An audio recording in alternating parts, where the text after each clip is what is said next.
Thank you all. So let's start today's program with a traditional lamp lighting video.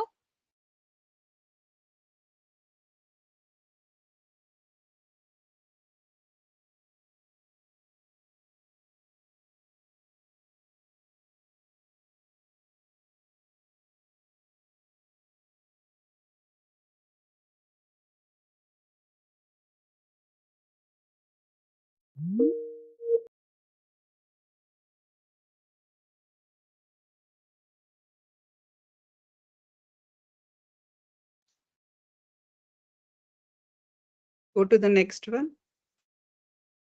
Ma'am, this video is not available. It's showing.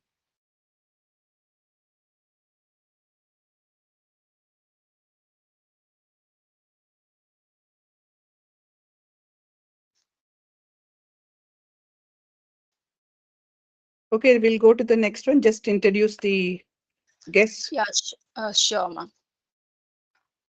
Yeah, it's my pleasure to introduce our first speaker today, Ms. Sarita Jadhav. She is a development specialist with more than 25 years of experience in public health, strategic planning, coordination, program management, research, advocacy, and partnership in United Nations, bilateral and international development agencies. She possesses technical expertise on sexual and reproductive health, gender-based violence, HIV with a particular focus on human rights, gender, and young people. She works as a national program officer in the UNESCO New Delhi office and has a master's degree in social work and bachelor's degree in law from Utkal University, Bhubaneswar. I would like to welcome our next speaker, Ms. Nisha Dua ma'am. She is a mentor and coach in innovative teaching, learning technologies, cyber safety, and wellness, and she is also a freelancer. Nisha Dua ma'am is a dynamic and visionary educationist with a passion to enlighten and empower young minds to be ethical, responsible, and successful global citizens. Having been an English and computer science teacher for almost a decade, she has thorough understanding of the dynamics of the school systems. She was the national program manager for Intel's EduTech program, Intel Teach to the Future, for over 12 years, collaborating with schools and colleges of education for integration of technology in classrooms to improve teaching and learning. Ma'am is a firm believer of responsible and safe use of technology and internet. She has been associated with Meta, Google, and Intel, managing the online safety programs for children and youth. Nisha ma'am is currently associated with National Council of Education Research and Training, supporting content development, webinars, and workshops as the designated master trainer. She has conducted over 75 cyber safety workshops for educators, learners, financial institutions, corporates, and general public. Thank you very much for being here, Mrs. Sarita and Mrs. Nisha. I'm extremely pleased. And thank you, Nirupama, to do the introductions. And thank you. I'll take over from here. Sure, I'm thank you. extremely pleased to have two such eminent guests who can throw a light on whatever we are going through today. And me being here, I should start with a story or I should tell some small anecdote. Long back, I think in 2017 or 16, we had continuously we had programs called We the People on the lines of NDTV's We the People. That was a inspiration where we had parents, teachers, and children will sit together of different class, each homogeneous group, and they discuss about whatever is the issue, and they come to some kind of they resolve the issue. So on one this in such occasions, one topic was how much is too much, and this is how much of mobile or being there with in the social media is acceptable, or how much of usage of screen is acceptable. That was the base. Then there were six standard children, and one the parent said that they are always on online. Then I said, yeah, see, you're always online. See, if you ask, then the children said, no, no, we just Google search the answers, some of the work which you give. I said, how do you know that which is the right answer? Whenever you give a search, you get 25,000 minimum searches. So how do you know what is the right one? Then the sixth standard child said, very simple, ma'am. I put a filter and the topmost one is the correct one. Then I said, oh my God, so how do you know? Your father would have taught you to do so. He said, no, I saw it in YouTube, how to do this. Now, this is now the child, I think, finished 10th standard also. Now, this is the generation who feels that every day you have to be there online. Now, yesterday, somebody told me that when I'm having this eye problem, he said something called Druk, Drishyam, and Mana, that if you are what you see and what you take as an impact is controlled by your mind and thought, then you will not have any eye problems, he said. Okay. So now, many a time we are more online and less offline, and we are everywhere. So the question is to Ms. Jadhav, nowadays the usage of social media has become almost mandatory to all irrespective of age. Otherwise, we are seen as antisocial. Then what, according to you, is the correct age to start using social media? Over to you, ma'am. Thank you very much, ma'am. And it's indeed an honor and a pleasure to be amongst each one of you. And very quickly, I'd just like to say that there is no one size fits all when we have to answer this question. I joined social media when I was 25 years old, and because I didn't have access to a gadget or internet, I belong to a very small place in India, so I didn't have access to it. But in today's digital age, social media has become, it's like omnipresent, shaping how we connect, how we communicate with each other, how do we engage with each other and the world around us. So, when we talk about determining the right age for children to start, when do they start using social media, is very complex. It's a very nuanced decision, and it requires careful consideration from parents as well as guardians. In 2023, just to share with you, the Karnataka High Court expressed concerns about the widespread use of social media among youngsters, especially school children. And the court suggested that it might be in the nation's best interest to restrict access to social media platforms for this age group. And the idea was to potentially, set a threshold age of either 21 or 18, aligning with the age when individuals could, have the right to vote. Just to give you a little perspective, let me share some very quick statistics. And let me remind you that behind all the statistics, there is a human face. In 2023, an estimated 4.9 billion people use social media. This is global figures. One of the biggest social media platforms shared that from India alone, they had 398 million users, and all of them were about 18 years of age or older, which is almost 40% of our entire population. When we talk about the appropriate age to start using social media, it depends on multiple factors, I would say.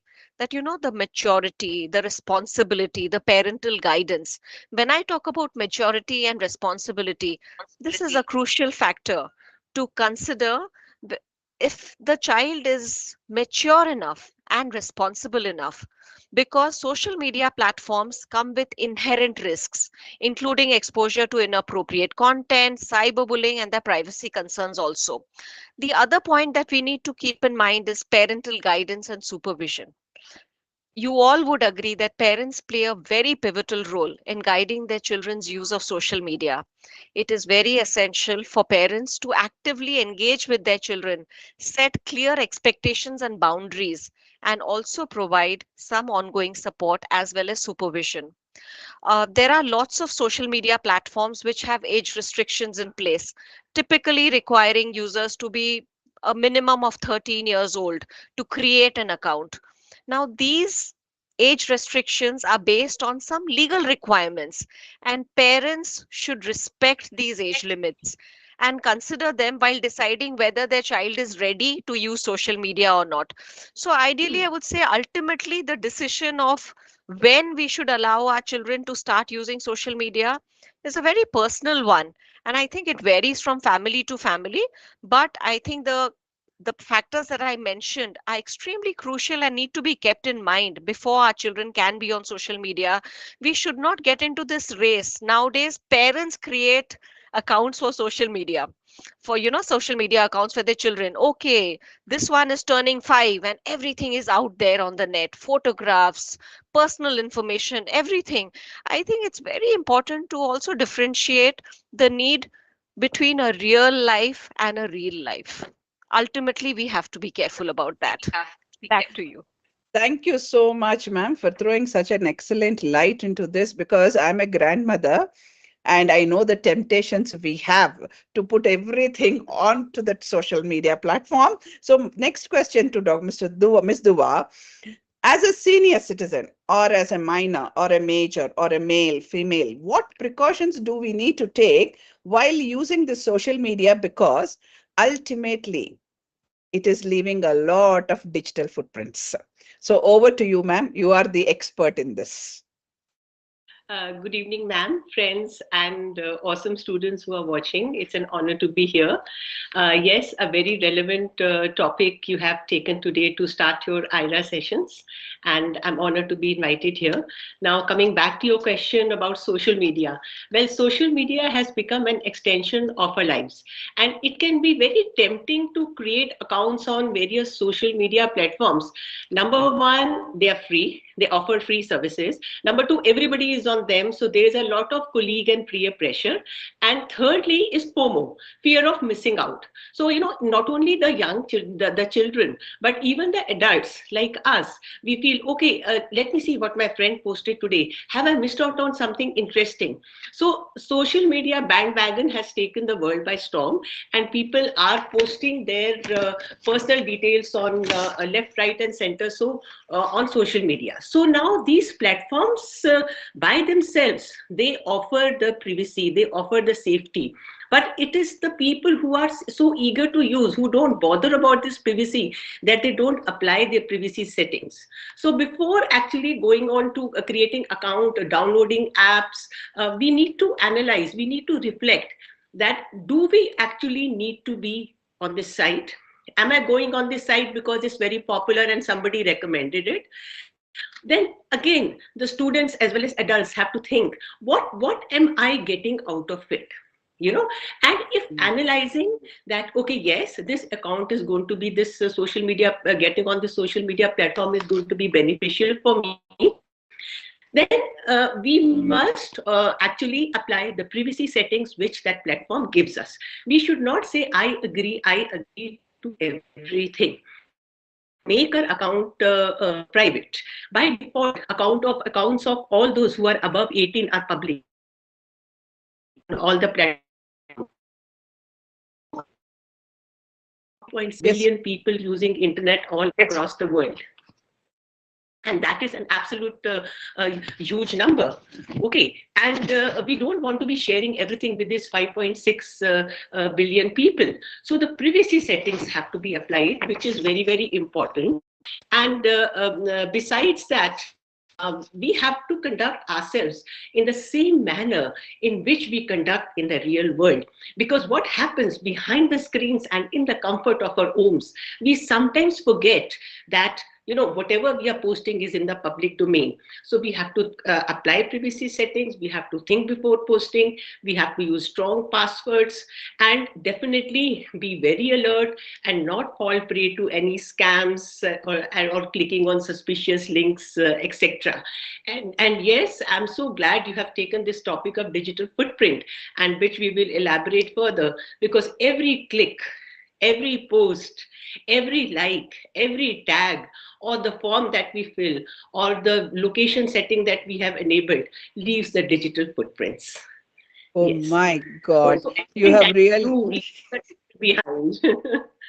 you actually, there is a scare which started, the feeling of worry, because left, right, center, we share every information, whether it is a form filling or whether it is sharing a location. Leave everything aside. We do it. Now, my question to Ms. Jadhav is that, ma'am, what happens if what kind of a psychological impact it leaves if there is an overuse of this kind of a social media. Okay, thank you, ma'am. Before we get into the psychological impact of this overuse, let us first understand, what makes social media so addictive? Why are we so Yeah. addictive, or why do youngsters or children, or why do we get addictive? They're like, hormones. We all know about hormones, chemical messengers that coordinate different functions in our body. And dopamine is a hormone and a chemical messenger associated with feeling good. So, whenever we log into our favorite apps, dopamine signals in our brains increase. It gives us a sense of pleasure. It also gives us motivation to do something when we feel pleasure. And I would say that, smartphones have provided us with this virtually unlimited supply of social stimuli, both positive as well as negative. And every notification that we receive on our phones, or if it's a text message, or if it's a like on Instagram or a Facebook notification, it has the potential to, play a very positive stimulus, and there's a dopamine influx. But as is the case of overusing anything, there are repercussions. And when we talk about the psychological impact, excessive use of social media can result in anxiety and stress, because constant exposure to social media can contribute to feelings of anxiety and stress, because sometimes, we compare ourselves to others. My previous speaker, Nisha ma'am, also spoke about, the fear of missing out. Am I missing out on something? Social events. So, this is also there.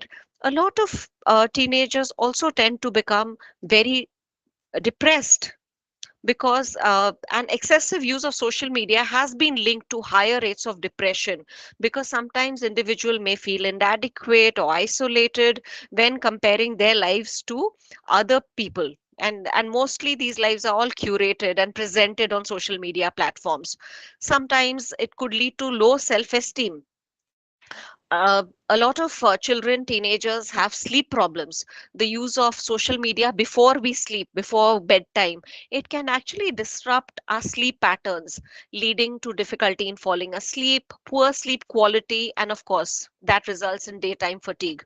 Addictive behavior. Sometimes some of these social media platforms are extremely addictive, and overuse can lead to compulsive behavior, where it's extremely challenging for individuals to control their usage.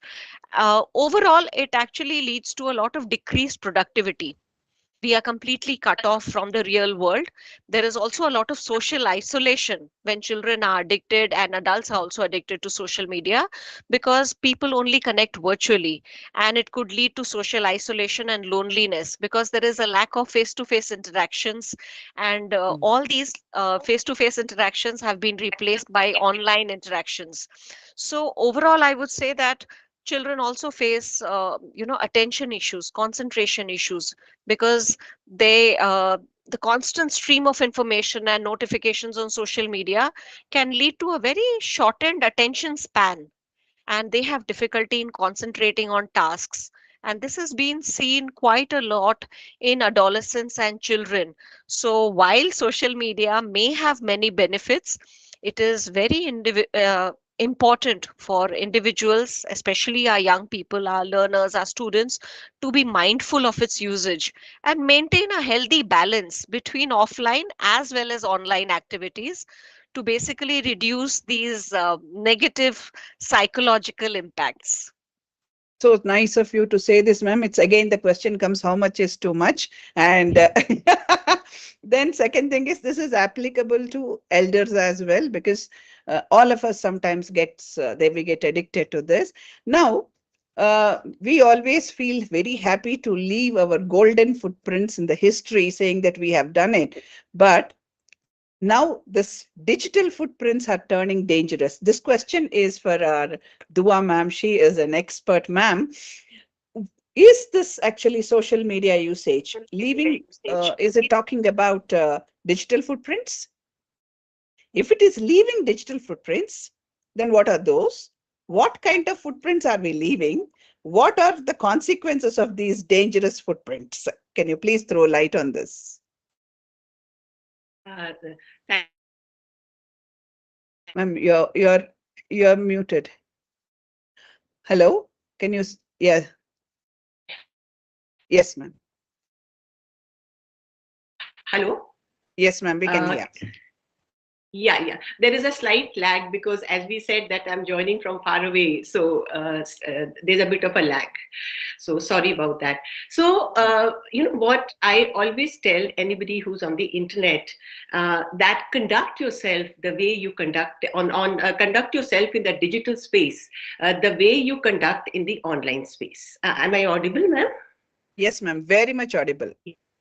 Yes, thank you. You know, conduct yourself the way you conduct in your real lives. So in a real lives, let's say we are walking on the sand or wet mud, and we look behind, we leave the trail of these footprints. Okay, and but in a real life, we can, you know, when the wind blows and our footprints can be covered by the fresh sand or the waves or the wet mud, you know, you can put new cement or new mud over it. But on social media, everything is permanent, everything is viral. When we post something, we share something, we talk about something, we share our personal details in the forms that we fill, or we are doing online shopping or banking, everything there is absolutely permanent. Sometimes young children feel that you know, emotionally they might have posted something about their friends or teachers, and then, you know, after a couple of days, after advice from their well-wishers, they put it down. But they don't realize that it's like an ostrich approach. They may have put it down from their own timeline, you know, but that screenshot of that, or somebody may have forwarded that. So this is always going to remain in this digital world. So what we post, we have to be very mindful, very reflective about posting. And when we are posting something, we have to follow the rules of the traffic light rules. So red is stop, think before you post. Yellow is reflect, that what I'm posting, is it enabling for me? Is it enabling for somebody else? Is it going to hurt somebody? Is it irrelevant? Okay, so analyze about it, critically think about it. And if you are 100% sure, you know, give it 30 seconds before you post, and then go ahead and enjoy the potential of internet. So there are two, I also want to share that there are two kinds of footprints. One is the active footprint, which we ourselves leave behind when we use the social media. And the other is the passive footprint, which most of us are not aware of. So the websites, the browsers, they collect a lot of data about us, from the IP address to our location, to our language, to our interest, and to many other things. So those are passive footprints which we cannot avoid. So in that case, I would suggest that if anybody is doing anything which is like say online banking, so you can go in incognito mode, or you can you know, have the virtual private network, and they support your privacy to only some extent, not fully, because I should say that privacy on social media is a myth. There is nothing called as privacy on social media. So the digital footprints that we leave behind are, you know, they define our persona. And in this age when everything is digital, okay, and then we spend more lives or more time online than our real lives, there is a very thin line between the digital and the real world. So whatever we do in the online space actually defines who we are, even in the real world. Yeah, Oh, thank you. so well. In fact, I'm thrilled with your traffic light, ma'am. I think all of us have to follow the traffic light thoroughly, because many a time we don't follow it. No reflection happens. We just straight away go ahead. And the other day, as I was sharing, I saw a 3-year-old kid in a small panty dancing, and the photo went viral. I felt very tensed up about it. So we need to follow the traffic light. Thank you so much. Now, we have a principal of Whitefield Global School, and she has a question for you. Dr. Sita, your question to Dua ma'am. Thank you, Sharda ma'am. Good evening, good morning, Dua ma'am. I have a question for you. As a school leader, what is the impact of students' digital footprint on the school and on herself or himself? How can a school assist the students in managing their digital footprints? And how important is creating a digital footprint in securing better career prospects for the student? Thank you, ma'am. So, ma'am, you put a lot of questions in one question, so I'll take it one by one. So, as I said, that digital footprints are permanent, and once you post something in the public domain or the semi-public domain, that is the social media, where I said privacy is a myth. There is no control over, how and where it spreads, and the online persona, our reputation in the digital space is very important for everybody, especially the students who are going to pass out to school and seek admissions in colleges, or people who are studying in the colleges and are seeking their jobs, because a lot of companies, they actually scrutinize a person's social media account before actually taking them in. So there is a survey by there's a career builders, and the survey said that about 70% of the employees, they screen the candidates who apply for jobs before that. And especially for the students, a survey from Kaplan, that is which provides the SAT educational services and other things, found that 40% of the colleges, okay, they research the applications, they research the digital footprints of the applicants, and before they take them in. And it is up to us to maintain our enabling or dangerous footprints. Okay, on the Kaplan site itself, in this survey, this one person shared that sometimes social media can be so enabling. They said that there was an applicant who applied, and then of course there were a lot of, besides the academic achievements, there were other things which the student had achieved so much in the life, but you can put in only as much in the documentation and the letters. And when they scrutinized the social media account, they found the student has been doing volunteering service for cancer patients. Okay, and that was not included, and so many other things. So they said that it can be enabling also. But at the same time, I'll give you the case of a Harvard, a student in US who secured provisional admission in Harvard. And but after, while scrutinizing the social media platforms, then it was found that, there were some racist and inappropriate comments made over the years by this particular student, and the admission was revoked. So it can work either way for us. And when I say that put enabling post, that means the credible, the real post, and not just, boasting about what you're doing. So the schools have to be very conscious about, enabling and empowering and spreading awareness about the digital footprints of the students. So this is very, very important at this age. Now, coming to the passive footprints. Now, passive footprints, like I said, are collected by the websites and all, and we can control to some extent by using safe browsers, and and by going in incognito modes.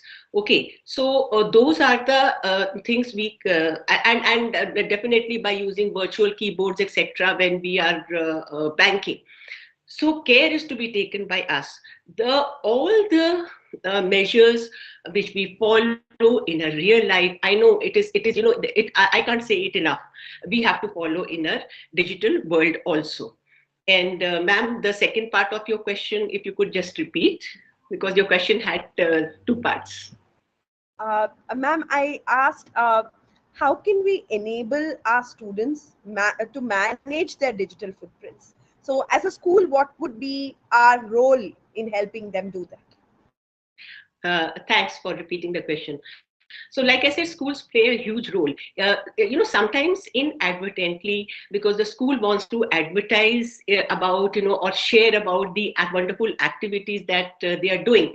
They themselves tend to be the ones who are actually contributing to the digital footprints by putting up photos, upfront photos of the students and other details. So number one, the school should refrain from posting such photos. I know those, and you could have the side or the back or the long shots, etc., but not to post the details on social media.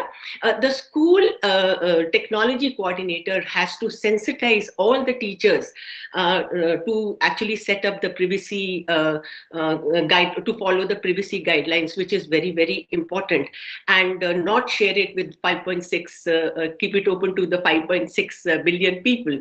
So, and conduct awareness sessions, conduct competitions, have clubs in the schools, which, and have, ambassadors, the senior students mentoring the young students. In fact, the school can do a lot about it.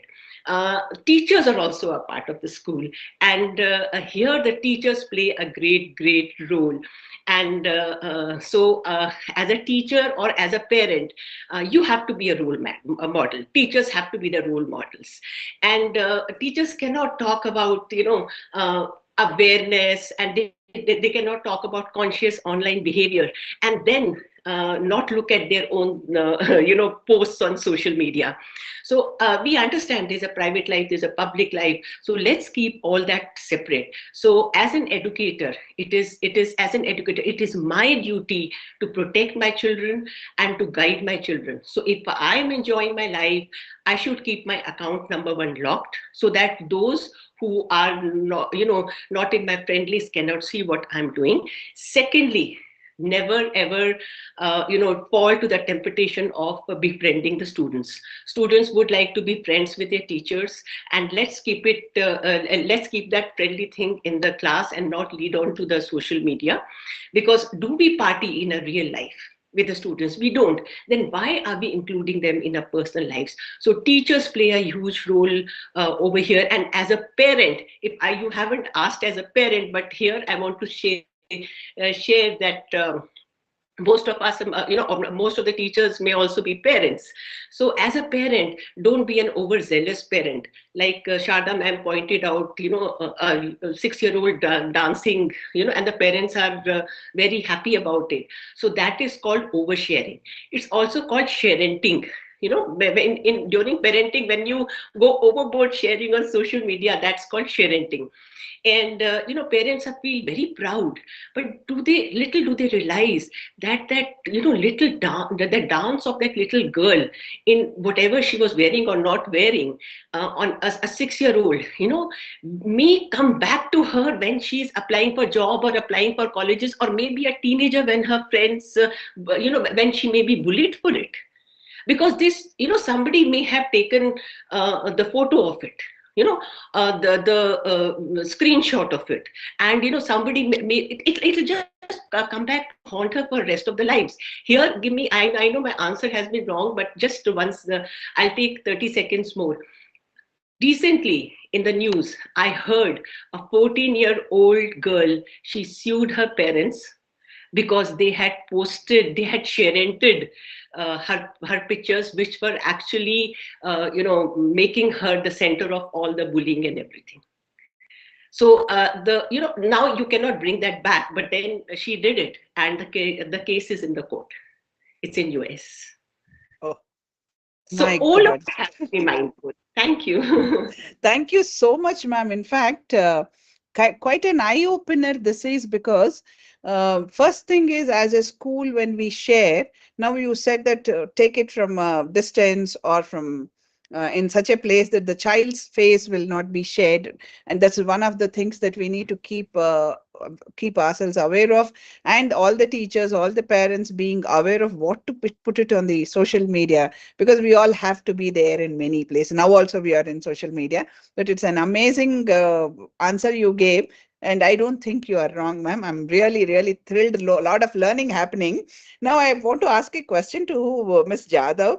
Ma'am, now ma'am spoke about passive footprints. So whenever we are into such kind of a passive footprint, and it would have left for some kind of a psychological consequences, the negativity of this, can they lead to cyberbullying and cyber crimes, such passive footprints?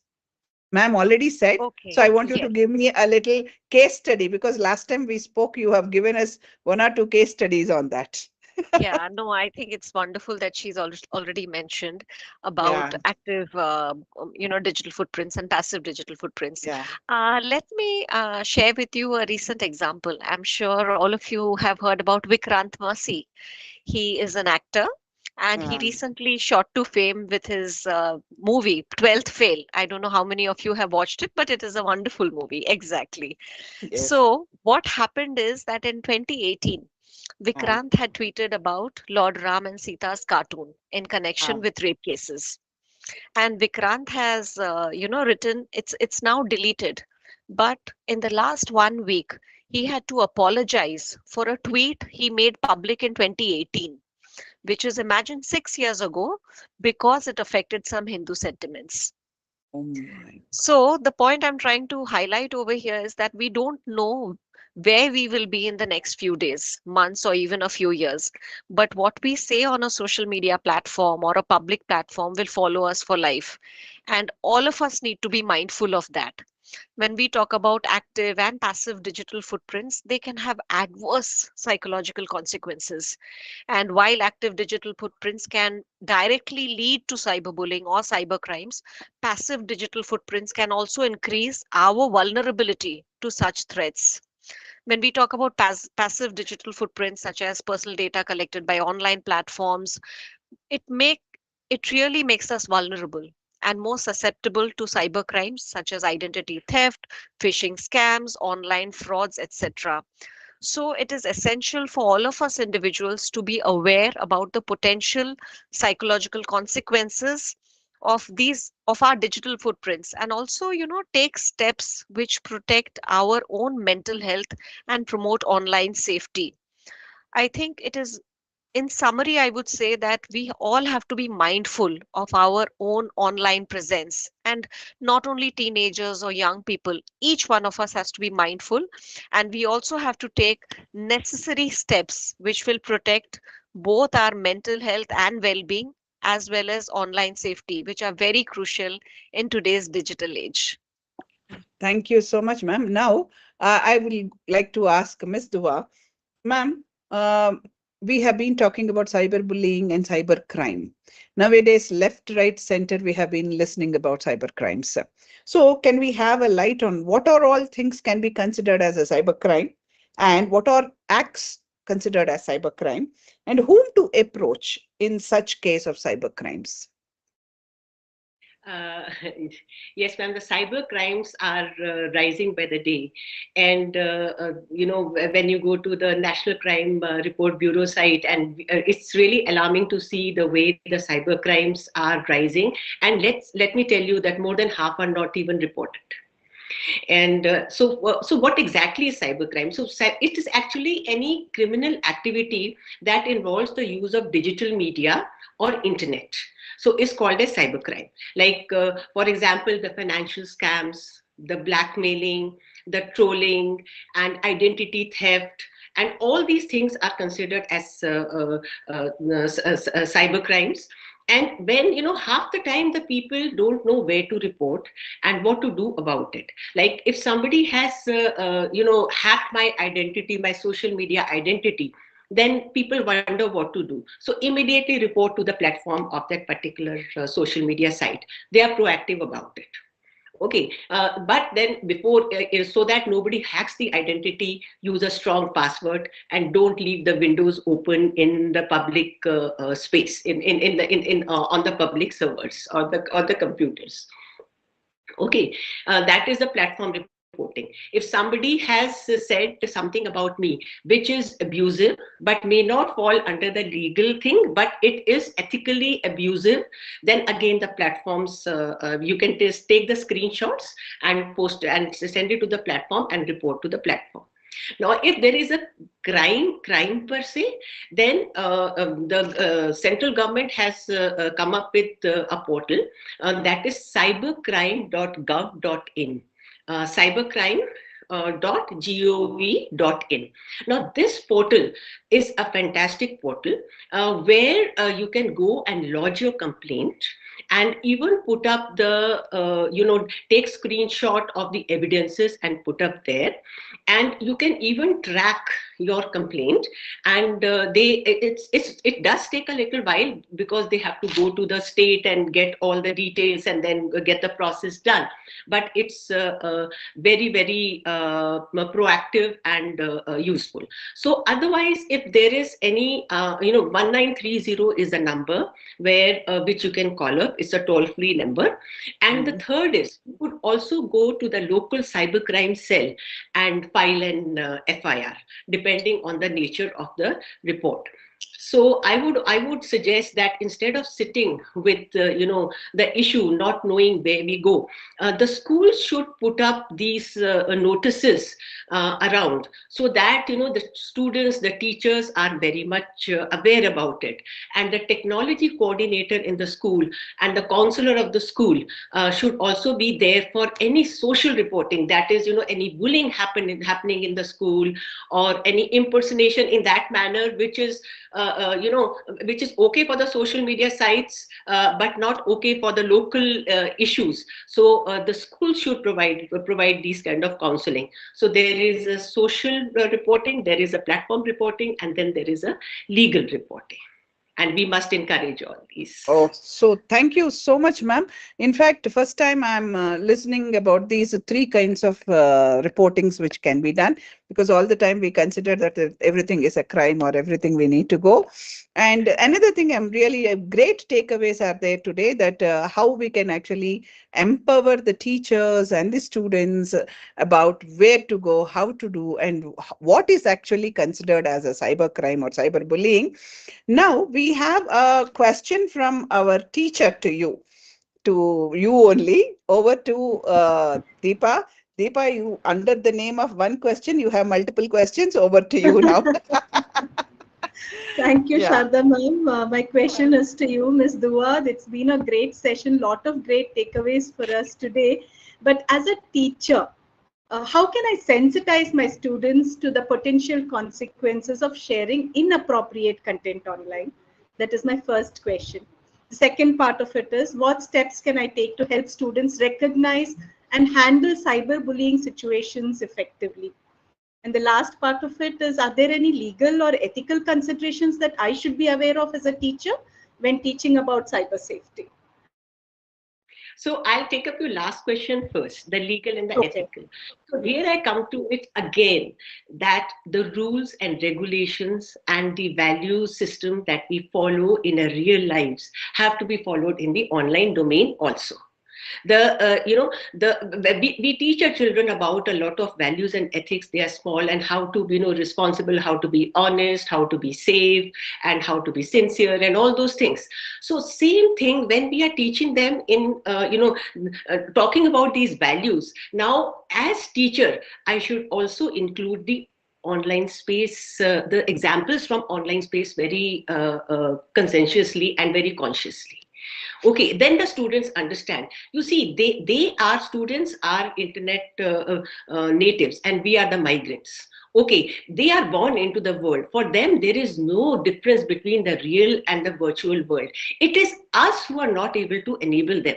Now, having said that, the students are, the children are very tech savvy, and very quick. In fact, we go to them very often when we get stuck with the technology issues. Okay, but having said that, we also have to think that, do they have that ability, that critical thinking, that analysis?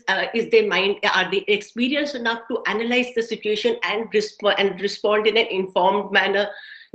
That is something which has to come from us. So whenever we talk of values and ethics, we have to include the online domain also. Then as teachers, like I said, we are the role models, and then they follow us. So be a good role model, practice what you preach. This is very, very important. And in the class, call out the good behaviors. If somebody has done something, and just call it out, just celebrate it, just applaud it. Let's not only punish the bad behavior. So by actually celebrating something good which somebody has done and sharing it on the school social media, or sharing on the students, and applauding if the student has done something interesting and shared on his or her social media, applaud it. Okay, so they get motivated. Thirdly, we have to tell them what is appropriate and inappropriate. Okay, what may seem appropriate when we are talking to one another may be very inappropriate when it is written, when it is read. So no racist, no abuses, no derogatory, inflammatory, no mean or bullying, and be kind on social media. Again, like Miss Yadav had talked about Vikrant Messi, and that's a wonderful example what you gave, because after 12th, after his last movie, he became an icon, and then an icon posting like this, definitely, and it actually the students, the young people get confused. Here he's an icon, and then he's posting like this. So that icon has to be a role model. And when yesterday even I read about it, I felt that he's being very responsible. Okay, and as teachers, keep your personal and private life absolutely separate, and put up those posts, everywhere, in the computer room, or all around, when you write the thought for the day on the board, maybe some proverb, include some proverbs from online space also, like make the right choices, put the best foot forward, be mindful online, be mindful of your digital persona. So if we put those kind of proverbs on the board in the morning, along with the others, that has impact on the students. Get the charts made, get the notice boards done, and applaud and celebrate exemplary social media behavior. Thank you. I simply loved it, ma'am. Thank you. Thank you. Yeah, really, because I mean, this is so good that positively reinforcing the students. We cannot take them away from what is necessary in life, but positively reinforcing, especially when they post something good, celebrate it. I love this idea. I think we are going to take this, and I'm thrilled whenever something like such a stimulant ideas come, all my tentacles will raise. Okay, and I'm really, really thrilled the way the entire talk show is going on, and I hope all the viewers are also really enjoying this. And now I have a question Ms. Jadhav, can you please share any such cyber bullying, or what are the legal ethical considerations about cyber safety as a case study? If you have any kind of case studies where we can refer to. Why I'm asking this, ma'am? From 3-year, 4-year-old, 5-year-old, now they are all everywhere, knowingly, unknowingly. When they are watching the videos, they go off to some other, from one video to another, and suddenly we land up watching them talking to some strangers also. So from there to everybody's, you can say that 3 to 90, everybody is in danger of something or other. So I wanted you to throw some light about what kind of problems raised and how the legal things have stopped, the legalities they had to go to. One case study, 2 case studies. Over to you, ma'am. Thank you. Okay, so I'll just narrate something that came to my notice, and this was about 2 years ago. And there's this mother and daughter who called me one fine day, and this girl is 15 years old. And what happened is she was studying in a tuition class with some friends, and she had this particular friend who she had a relation with. Now, in all her wisdom, this girl had shared some pictures of her with this boy. This boy took her photographs and uploaded it on a porn website. And after that, with a number of the girl and the mother, and after that, the entire ordeal of phone calls from all over the country and beyond, asking them very, very derogatory things, very, very insulting things. Okay, what is your rate, where can I get you, where can I find you, etc. And the mother and the daughter were extremely scared to even share this with the father, because they were afraid that the father might blame the mother and actually ban them both from the house. So they could not even share it with the father. I got this call because at that time I was working closely with some of the police officers, and she called me and she says, "Ma'am, can you please help me? Because this photo of hers is on the site, and we are really scared. We don't know what to do." So I had to get in touch with some friends of mine who work with the Delhi police, and we put it on tracking. We put the site as well as the number of the boy. We found out that the boy was also 15 years old. He was tracked to his village, and when his parents were told about it, the father of the child said, "No, my son will not do such a thing. He does not know about it." And finally, they were called by the police department. They were threatened. They were actually warned. So, and finally, I think with great difficulty, it was pulled out. The point I'm trying to make is sometimes I think it's extremely important to tell our growing up children, boys and girls, you have to exercise caution about what do you share with your friends, what do you put out there in the social media. You might put out something and delete it next moment, but it is always going to be there. And you never know who is going to have access to that photograph or that message or that tweet that you have done. You have to be extremely careful. In this case, yes, the police took a lot of interest and they proactively went after the culprit. But in many cases, it's very difficult. I'm sure Nisha ma'am and Sharda ma'am would know better. But the thing is, we have to be extremely cautious. Please be aware about the dangers that are there, that that you can be cyberbullied, there can be a lot of fraud and crime that can be, and your pictures and messages will be used against you. So we all have to be mindful and more careful. Back to you, That's ma'am. true. So sad, really. In fact, I keep telling even the little ones and my grandchildren that there are predators. So be careful. And if we think that we can protect ourselves, no, we cannot. Inclusive of the senior most person of the family cannot protect if we are not careful about it. Thank you so much, Sarita ma'am. Now over to the parent who has a question for Miss Dua. So Chitra ma'am. Good evening, ma'am. This is Chitra this side. I just wanted to know how can I teach my child about online privacy and the dangers of sharing too much of information? And also one quick question, ma'am. What steps can I take to ensure that my child's safety while they are using the social media platforms? Many may sound repetitive, but over to you, ma'am. It's a parent point of view. Yeah. Thank you for asking this question, ma'am. So, as a parent, tell the children, do as you do in your real lives. Okay, follow the same concept, follow the same precautions, like Sarita ma'am said, caution is the word over here. And as I had said earlier, when we are talking about values, etc., very deliberately incorporate about the values to be followed on the same values to be followed in the online world too, so that it's not separate, it gets integrated into their lives, into their thought process, and they automatically do that. Third thing, I'll repeat again, as parent, be a role model. So we've seen on the dining table that the father will or the mother will tell the child, don't use the phone. But then, when the parent gets the phone, oh, it's a very important phone. So, for a child, the call from his or her friend would be also probably as important.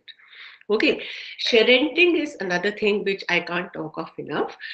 Be mindful of what the parents share, and just think about it that 10 years from now, what kind of impact, or 20 years from now, what kind of impact it can have on the children. Thirdly is that when your children are on the social media, please follow, before they are on social media, please follow the rules. Till such time a child is of the age 13 or 18 in some sites, please don't allow social media. Okay, and once you do, you sit down with the child and have a talk with the child, and these are the do's, these are the don'ts, and these are the boundaries you cannot cross.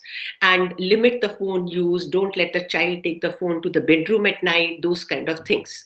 And there are a lot of applications. There are a lot of apps which track a student, which track the children online practices. I don't suggest them too much, because I would feel that you enable the child to make informed and right choices, rather than we, parents, kind of tracking and snooping around the child. But if that is also required, as parent, you would have to do and inform the child that I'm going to looking over your history. Now, children are smart, they delete the history, but there are a lot of those sites where you can have parallel parent account. So you do know what the child is doing. And the do's and don'ts and the privileges given because of this are very, very important. As we say now that finish your homework, only then you will go to the park and play. So similar things have to be applied over here. And again, for parents also, practice what you advise. Yeah. Thank you. Thank you for your That's inputs, ma'am. Thank you so much. that's amazing, ma'am. Really practice what you preach. And that's one of the best things. Now, to Miss Jadhav, we have, last but not the least, we have a darling with us, that is Anvi, who has a question to Miss Jadhav. And over to you, Anvi. Thank you, ma'am. Good afternoon, good evening and good morning, ma'am. My question to Ms. Jadhav is, what should I do if someone online asks me for personal information? What should I do if I see someone being mean to others online? What are some ways I can protect myself for cyberbullying? And lastly, how can I tell if a friend request or message is from someone I know or a stranger? Thank you. So many questions came together to you. Thank you, Anvi. Thank you so much. And I'll try to remember all your questions and then answer them very quickly also. So, if someone online asks you for personal information, you have to be extremely careful and cautious. And you have to prioritize your own privacy and safety. And how can you do that? I would say, as a first step, do not share any personal information. Please refrain from sharing any personal information such as your full name, your address, your phone number, email ID, financial details, etc., especially when you don't know that person. Second is, you need to pause and assess. Take a moment to evaluate the situation and consider, why is this person asking me for personal information? You also need to set your boundaries. Politely but firmly decline that you will not provide the information. I think something that also what you should do is, if the person persists and makes you feel uncomfortable, please consider reporting and blocking that person on the site or the platform. And many of the social media platforms that are there actually have these mechanisms in place where you can report inappropriate behavior or harassment. You need to educate yourself. I mean, you are very intelligent, and I'm sure learners of your age group have access to internet and information. So all of you need to educate yourself about online safety best practices, and you need to familiarize yourself with all the current cyber crimes or cyberbullying or manipulations that are happening over the internet. So you need to keep yourself updated. And finally, last but not the least, if you're really unsure about how to deal in this particular situation and you're feeling very distressed, please do not hesitate to seek support from a trusted adult.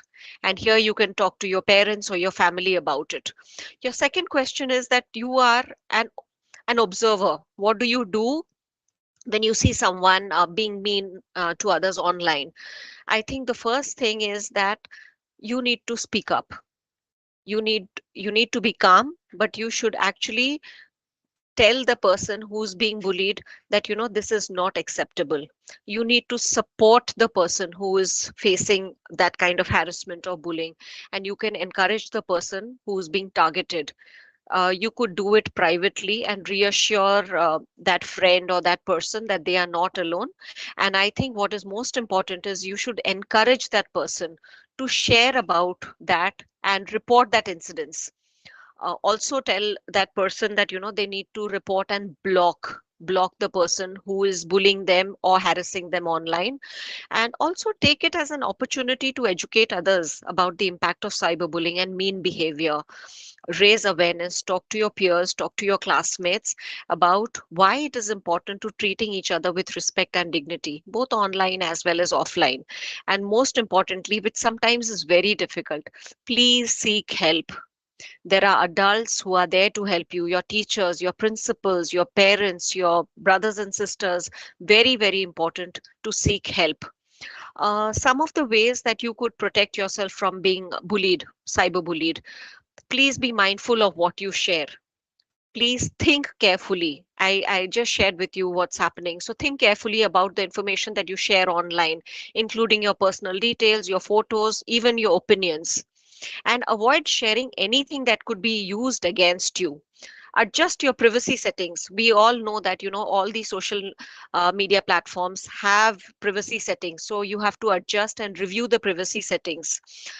Please be selective with friends and followers. It is not a number game over here. You have to be extremely careful as to who do you be friends with. And if we don't know somebody offline, there is no reason why I have to be friends with that person online. So you have to be extremely careful about that also. Keep your personal information private. Please do not share information. Think before you post. Take a moment to consider the potential consequences of your post. I also mentioned to you about what happened in the recent case of Mr. Vikrant Massey. So you have to be very careful about that. You also need to block and report. This is very, very important, because when you experience cyberbullying or harassment online, please use the platform's blocking and reporting mechanisms, so that in future the perpetrator can't harass you and the person will be blocked. And most importantly, please reach out for support. Do not hesitate to seek support from your family, from your friends or adults when you are being bullied online. Talk to someone you trust who can give you the right emotional support and help you to develop strategies. And please document evidence. If you have to if you have to file a complaint, you have to document it.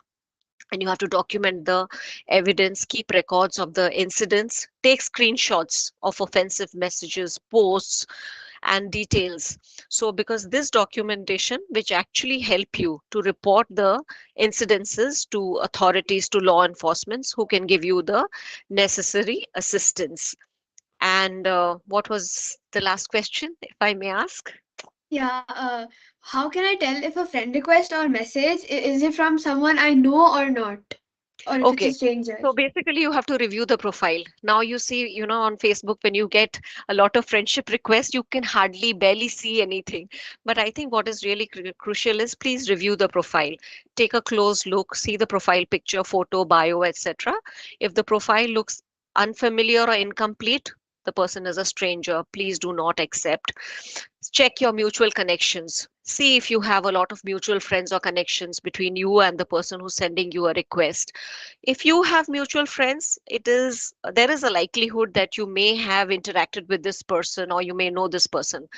Please verify the identity. If you are unsure who this person is or whether he claims to be a friend, please reach out to your mutual friends and verify his or her identity before you accept it. And your friends would be probably be able to tell you. Look for red flags.